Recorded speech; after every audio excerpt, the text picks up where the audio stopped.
আল্লাহ তাআলা সব থেকে বেশি খুশি হয়ে যায়।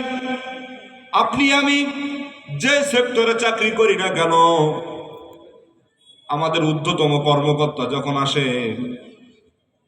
আসে এসে যখন দেখে আমার কর্মচারী কাজের দিকে মনোযোগ দিয়েছে, সুন্দর করে করতেছে, মালিক যেমন খুশি হয়ে দেয় তার থেকে অধিক অধিক গুণ খুশি হয়ে যায় আল্লাহ তাআলা। যে হুকুম আহকাম গুলা দিয়েছেন, এই হুকুম আহকাম গুলা সুন্দর করে পালন করলে সুবহানাল্লাহ, আল্লাহ সব থেকে খুশি হয়। আল্লাহর হুকুম আহকাম যেগুলো দিয়েছেন এগুলো সুন্দর করে কি করলে, পালন করলে। সম্মানিত দিনী ভাইরা আমার, রমাদানের মাস সামনে আসতেছে, 12-13 দিন পরেই আসতেছে সামনে রমাদানের মাস। এই রমাদানকে সামনে রেখে আপনি আমি 12টি প্রস্তুতি গ্রহণ করব। কয়টি? 12টি। 1 নম্বর প্রস্তুতি হলো বেশি বেশি আল্লাহর কাছে দোয়া করা। আল্লাহুম্মা বাল্লিগনা রমাদান, আল্লাহুম্মা বারিক লানা ফি রজব ওয়া শাবান ওয়া বাল্লিগনা রমাদান। রমাদান আসার আগেও এমনও তো হতে পারে আপনি আমি দুনিয়া থেকে চলে যেতে পারি কিনা বলেন? এমন কোনো দিন নাই মানুষের মৃত্যুর খবর নাই। প্রতিটা দিন মানুষ দুনিয়া থেকে চলে যাচ্ছে। ফজরের সালাত যারা জামাতের সহিত আদায় করে, মসজিদ থেকে বাহির হয়ে দেখবেন কোনো না কোনো মাইকে মৃত্যুর খবর আসছে, কোনো না কোনো মাইকে মৃত্যুর এলান চলে আসতেছে। কোনো না কোনো সময় প্রতিটা দিন মানুষ দুনিয়া থেকে বিদায় নিচ্ছেন। এমনও তো হতে পারে, আল্লাহ যদি আল্লাহ না করুক, এমনও তো হতে পারে রমাদান আসার আগেও, রমাদান মাস আসার আগেই আপনি আমি দুনিয়া থেকে বিদায় নিয়ে চলে যেতে পারি। রমাদান কেন এই মাহফিলে বসে আছেন, ওঠার আগেই আপনি আমি দুনিয়া থেকে বিদায় নিতে পারি, ঠিক কিনা বলেন? এজন্য রমাদানের প্রথম প্রস্তুতি হলো আল্লাহ তাআলার কাছে বেশি বেশি দোয়া করা। বেশি বেশি আল্লাহর কাছে কি করা? দোয়া করা, যে আল্লাহ রমাদান পর্যন্ত আমাদেরকে আপনি কি করেন, পৌঁছায় দেন। এটা হলো 1 নম্বর প্রস্তুতি। আর 2 নম্বর প্রস্তুতি হলো নিজেকে রমাদানের জন্য উপযোগী তৈরি করা। রহমত, বরকত, মাগফিরাত, নাজাত, ঠিক কিনা? এই মাসের জন্য নাজাতের উপযোগী, রহমতের উপযোগী, বরকতের উপযোগী তৈরি করা। তৈরি করতে গেলে কি করতে হবে? তৈরি করতে গেলে বেশি বেশি ইস্তেগফার পড়া। বেশি বেশি কি পড়া? ইস্তেগফার পড়া। আস্তাগফিরুল্লাহ, আস্তাগফিরুল্লাহ, এরকম বেশি বেশি পড়া। আস্তাগফিরুল্লাহ, এই আমল বেশি বেশি করা। রাসূল করিম সাল্লাল্লাহু আলাইহি ওয়াসাল্লাম, বুখারীর ভিতরে আসছে, নবী করিম সাল্লাল্লাহু আলাইহি ওয়াসাল্লাম তিনি 70 বার আস্তাগফিরুল্লাহ, ইস্তেগফার পড়তেন। আর মুসলিম শরীফে আসছেন রাসূল করিম সাল্লাল্লাহু আলাইহি ওয়াসাল্লাম তিনি 100 বার করে আস্তাগফিরুল্লাহ পড়তেন, ইস্তেগফার পড়তেন। যে নবীর জীবনে কোনো গুনাহ নাই, গুনাহের ছিটাফোঁটা নাই, সেই রাসূল, সেই আমাদের প্রাণপ্রিয় নবী যদি এতবার ইস্তেগফার পড়তে পারে, আপনি আমি কেন পড়তে পারবো না? এজন্য বেশি বেশি কি করা?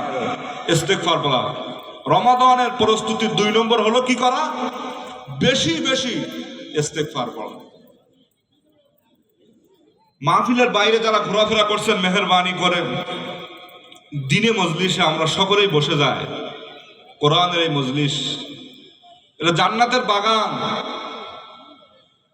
এই বাগানে যদি আপনি আমি বসতে পারি, আল্লাহ চাইতো এই ওসিলায় আমাদের তামাম জীবনের গুনাহ আল্লাহ মাফ করতে পারে। এজন্য এই মজলিসে ঈশার নামাজের পরে আরো বড় ধরনের উলামা ইকরাম আসবেন, আলোচনা করবেন কোরআন এবং হাদিস থেকে। এজন্য দিনে মজলিসে যারা বাইরে বিক্ষিপ্তভাবে ঘোরাফেরা করছেন, মেহেরবানি করে দিনে মজলিসে আমরা বসে যাই। সম্মানিত দিনী ভাইরা, ভুল করে ওই ভুলের উপরে অটল থাকা, এটা হলো শয়তানের খাসলত। আর ভুল করে সঙ্গে সঙ্গে ইস্তেগফার করা, তওবা পড়া, এটা বনি আদমের সিফাত, যেটা আল্লাহ তাআলা আমাদের আদি পিতা সাইয়েদনা আদম আলাইহিস সালামের মাধ্যমে শিক্ষা দিয়েছে। আল্লাহ তাআলা সাইয়েদনা আদম আলাইহিস সালামকে আল্লাহর নিজ কুদরতে হাতে তিনি সৃষ্টি করলেন।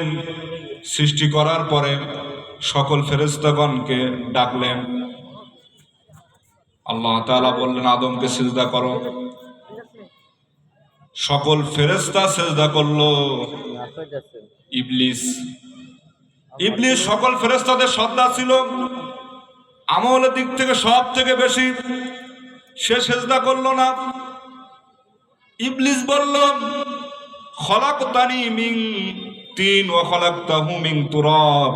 ওগো আল্লাহ, তুমি আদমকে বানায়ছো মাটি দিয়া, আর আমাকে বানায়ছো কি দিয়া? আগুন দিয়া। সুতরাং মাটির সিফাত হলো নিম্নগামী, আর আগুনের সিফাত হলো উপরগামী। সুতরাং আমি আদমকে সেজদা দিতে পারবো না। সে বলল আনা খায়রুম মিন, আমি তো আদমের থেকেও উত্তম। আল্লাহ তাআলা রাগান্বিত হয়ে গেলেন।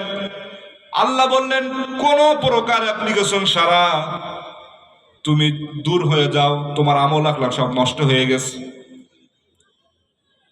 যখন আল্লাহ তাআলা এই কথা বললেন, তখন ইবলিস আল্লাহর কাছে আজর করল, আল্লাহর কাছে অনুমতি চাইল।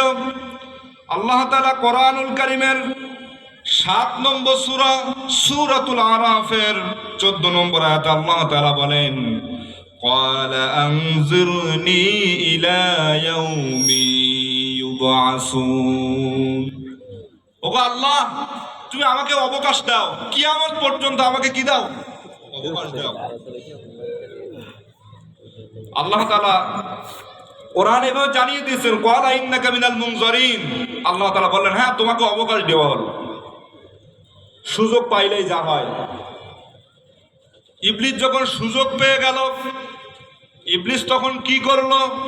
কোরআনুল কারীমে আল্লাহ তাআলা সেটাও জানিয়ে দিয়েছেন ক্বালা ফাবিমা আগওয়াইতানি লাআকুদান্না লাহুম সিরাতাকাল মুস্তাকিম সুম্মা লাআতিয়ান্নাহুম মিন বাইনি আইদিহিম ওয়া মিন খালফিহিম ওয়া আন আইমানিহিম ওয়া আন শামাইলিহিম ওয়া লা তাজিদু আকসারাহুম শাকিরিন।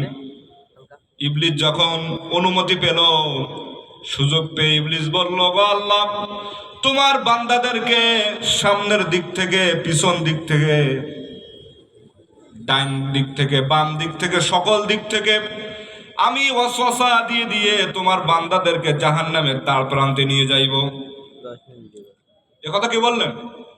ইবলিস বলল।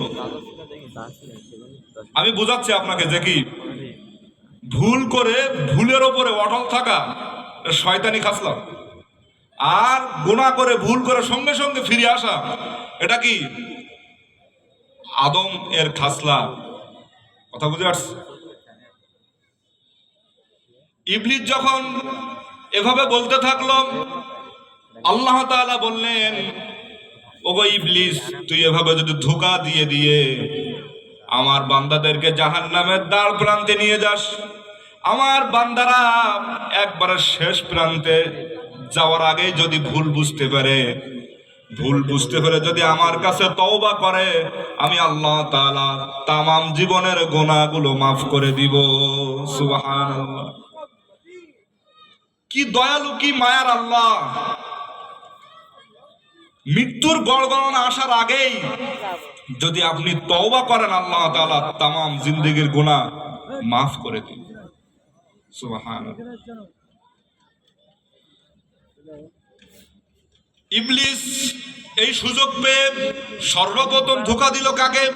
আমাদের আদি পিতা, আমাদের আদি মা হাওয়া আলাইহিস সালাতু ওয়াস সালাম।